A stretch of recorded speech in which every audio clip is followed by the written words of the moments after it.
All right, Pre-Calc B'ers, here we go. Pre-Calc B, Unit 8 practice test. Let's get started. Find cosine of negative 7 pi over 4. You got to remember, pi over 4 is 45. So really we got 7 times 45, which is 280, and 35, 315, but don't forget the negative, which means you start here, you go down 7 45s. So there's 2, 4, 6, and there's my 7th one right there, and it stops. Now how do I find cosine? Cosine's adjacent over hypotenuse. They don't say use a unit circle, so we can use any dimensions we want. So I know this has to be a 45-degree reference angle, and that's a 45, 45, 90, so that's 1, that's 1, that's the square root of 2. No negatives because we're in the first quadrant. What's the adjacent? That. What's the hypotenuse? That. Can I leave my answer like that? You better not. So I get the square root of 2 over 2. Next problem, a little more difficult because it's cosecant.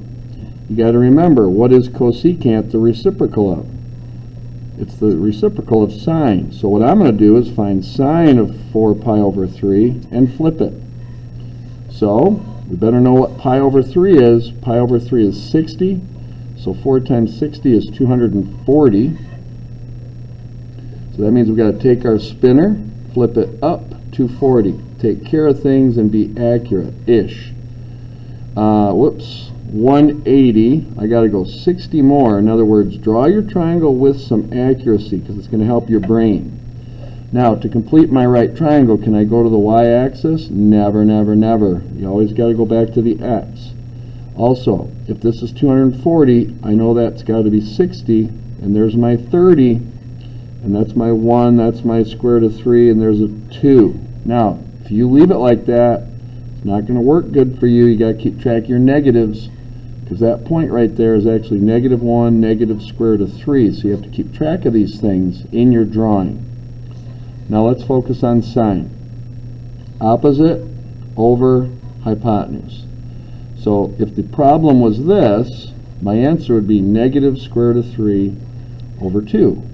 But this is cosecant of 240 degrees. So I got to flip that. 2 over square root of 3. Now, where do I put the negative? I'm going to put it in the top. Now some of you are like, well, the hypotenuse can't ever be negative. I'm not saying that it is. I'm just keeping the negative in the top because that's typically what you do. So I'm going to get the radical out of there. So negative 2 square root of 3 over 3. So there's my answer for letter B. Number 2. Let me get things ready for you. It's one of those simplifying problems that you guys love so much. Okay, so this formula sheet will be given to you, and I know it's overwhelming, and it really is. But when we have this problem, like number 2 and number 3, we're going to have to dig into mainly these identities right here. Those could come into play, and these identities right here. So with that in mind, we have to remember our rules. So I'll come back to this in a minute. Our rules, 99% of the time, you don't mess with sine, you don't mess with cosine. So, if I'm thinking that way, that's saying don't mess with this. Now, so that means, let's think about this. What is secant? Well, secant is simply, if you don't have it memorized yet, it's right here, secant is 1 over cosine. So we're introducing cosine by saying 1 over cosine x minus cosine x over, and we're going to change that. Now what is tangent? Again, some of you might have this memorized, but tangent is sine over cosine. So we're going to take that out. We're going to replace it with sine of x over cosine of x. Now, this turns into an algebra problem, really. We have to realize that we have a fraction in the denominator. So what we're going to do is we're going to take this thing, flip it, and we're going to multiply by cosine x over sine of x. Now, when this hits this cosine will cancel with that cosine. So we'd be left with 1 over sine of x. And then when this hits this, this is like over 1, we get minus cosine squared x all over sine of x. Now, at this point, you might panic, but look, we got common denominators. So let's keep going. We get 1 minus cosine squared x all over sine of x. Now, back in the day, I would feel so good about getting that far, I would put that down in my answer and feel like I'm done. But you got to be careful. 1 minus cosine squared is right here. What does it equal? Sine squared. So we're going to take that out. I know this is getting messy, but we're getting sine squared x all over sine of x. And this is just like if I was to think back in pre-algebra, x squared over x is x, sine squared over sine is just sine. And we have simplified that crazy thing into that. Okay, this one's slightly different. So let's get started. So it says verify the following identity. What that means is we need to basically treat this like that problem, and if you've done it right, you're going to get this. These are nice because they actually give you the goal. So secant squared minus 1, we go on the hunt. Secant squared minus 1 is right here. It equals tangent squared.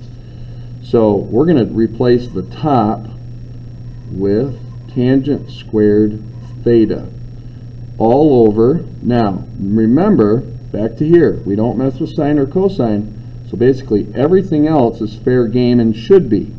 So I look at secant squared and I ask myself, what is that? And again, there's options. So this is where it gets a little crazy. So secant squared, I see right here, is equal to 1 plus tangent squared theta.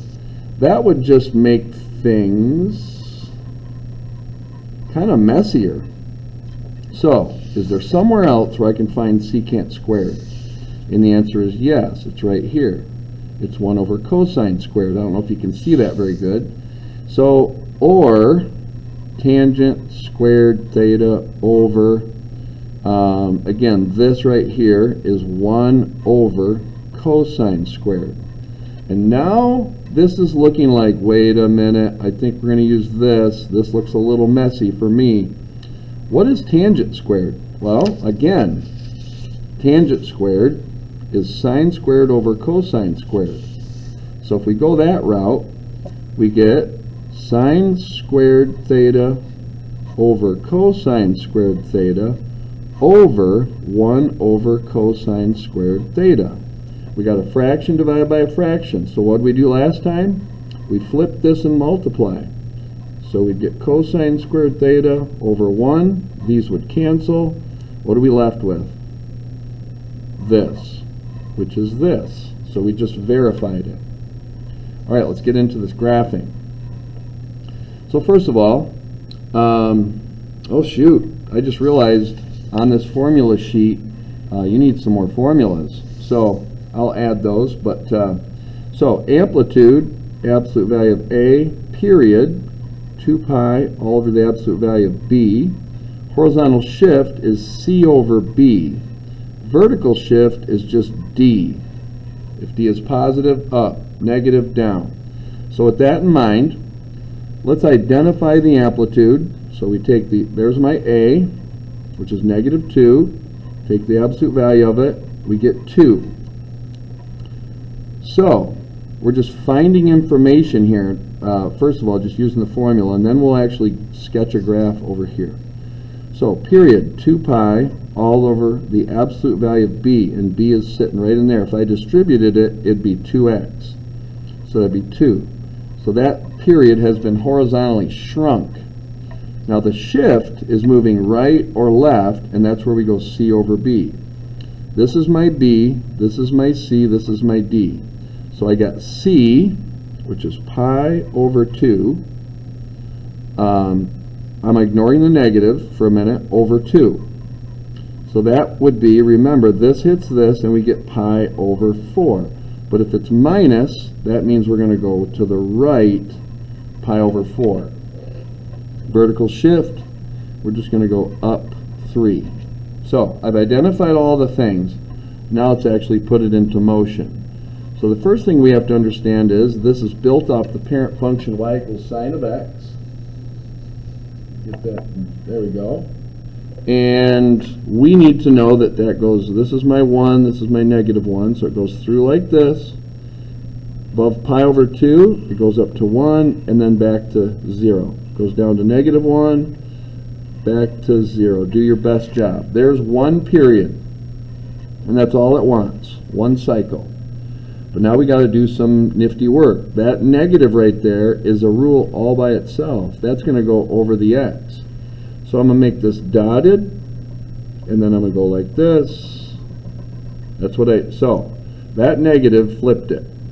What does the 2 do? Well, it takes the flip and it magnifies the amplitude, it doubles it. So what I'm going to do is I'm going to give this a little color, so now we know what our last step is. Alright, so what do we got to do with that? Well, so now what I'm going to do right now is I'm going to go ahead and talk about the period. So remember, the original period is 2 pi. So there's my 2 pi from there to there. That needs to come in. I have to cut that in half. So my full period must be pi. So I got to go pi over 2 this way, pi over 2 this way, and build my walls. So I hope this doesn't drive you crazy, but I'm going to put green for my new walls. And now I'm going to try to duplicate that pink drawing in the green walls. So notice, goes up and down.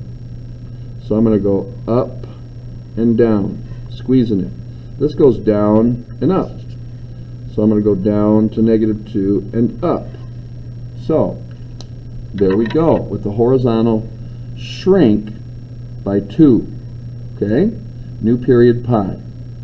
Horizontal shift, we said right pi over 4. Well, running out of colors, but now this needs to move right pi over 4. Everything does.